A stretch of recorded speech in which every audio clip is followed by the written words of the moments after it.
Hi, I'm Justin Hughes, licensed professional counselor. Thanks for checking out my videos. If you enjoy them, please subscribe to my newsletter, like it, or make a comment in the comments section. I'm also always interested in discovering folks' thoughts and ideas for other blog posts, writings, or videos, so please let me know if there's a topic that you'd like to hear about. Egodystonic and egosyntonic. These are two kind of fancy clinical terms that I want to talk about today that are very, very important, especially in the work of OCD, but also relate to other mental health concerns. So first of all, just a little background in history. Egosyntonic and egodystonic are terms that were coined by Freud. One of the great terms that we've gotten from psychoanalysis is egosyntonic and egodystonic. Let me explain just very, very briefly. So if a person has a thought or a desire that is egosyntonic, it's synonymous with, it's similar to desire based on something they value, something that's meaningful to them. So if I, for instance, drink alcohol, or if I were to gamble, if I were to engage in any behavior, any thoughts, maybe thinking a fantasy thought about winning $1 million, and this is desirous, it's in accord with what I want to be doing with my time, this is egosyntonic. Now, on the other hand, sometimes we have thoughts or desires or urges or impulses that we can label as egodystonic. Egodystonic is dissimilar to or different from the actual values that a person holds. Another term to describe this is ego-alien. Now, in psychoanalysis, ego isn't necessarily that reference point of, oh, he's got a big ego, like big, grandiose, arrogant.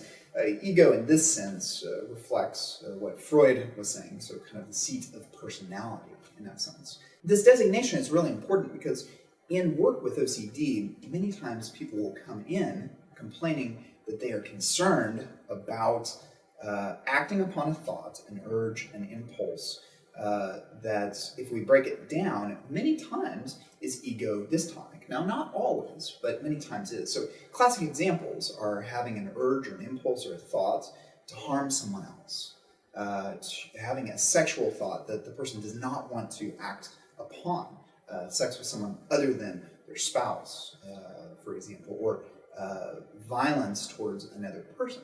If this person has a thought that just pops into their mind, this is another lesson for another day. Intrusive thoughts are a real thing that happen to most people. Most people endorse that they have them. But a person with OCD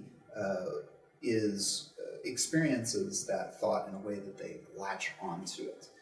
They can't just simply let it go unless they learn to let it go. It sets off these alarm triggers in their brain, and they try to focus on it, try to fix it, try to make it better, but that actually reinforces it. And so if it's egodystonic, if I had this passing thought, I pass somebody and maybe I have this image of stabbing a person. Sure, to the average person this would be like, whoa, where did that come from? Well, if that's not my modus operandi, that's not my MO, I'm not a person who walks around with rage, with violence. Of course, all people experience anger. Of course, all people experience all sorts of different thoughts. Well, if that's not in accord with what I'm wanting with my values, we call that egodystonic. Making that separation is important. And in my assessment with clients, initially, I'm making the separation and I also help clients to do this themselves. Now, word of caution, for those of you who suffer from OCD, it's going to be very, very easy to want to take this and to try and use this video as a reference to test yourself, because you're likely concerned about, especially if you have intrusive thoughts, some thought that you have, and trying to prove that this isn't you, trying to figure that out. Be careful. You have to figure out what is compulsive about that, because the reviewing, the checking, watching a million videos like this can be compulsive. So I always want to give that heads up, that disclaimer, to be cautious with it. But as a starting point, as a reference point, we need to first of all know if something is egodystonic. If a person doesn't have a history that I assess for of acting upon violence, if ultimately they look at it and they don't have an impulse control issue with rage, etc., etc., well, we can more easily put that into the egodystonic camp. And how we work with that is way different. How we work with something impulsive and pleasure-based, for example, or something that's deriving immediate pleasure is different than how we work with something that's fear-based. It can access different parts of the brain as well, and the treatment in CBT is different for it. A lot of therapists get this mixed up. I've gotten this mixed up at different times in my clinical practice. But if we make that separation, egosyntonic, synonymous with the person's desires and values, egodystonic, not fitting the person's desires and values, have that separation, then we have a foundation to work off of and to move forward in treatment. Thank you so much for viewing this video. I'm really glad that you're here and joining me today.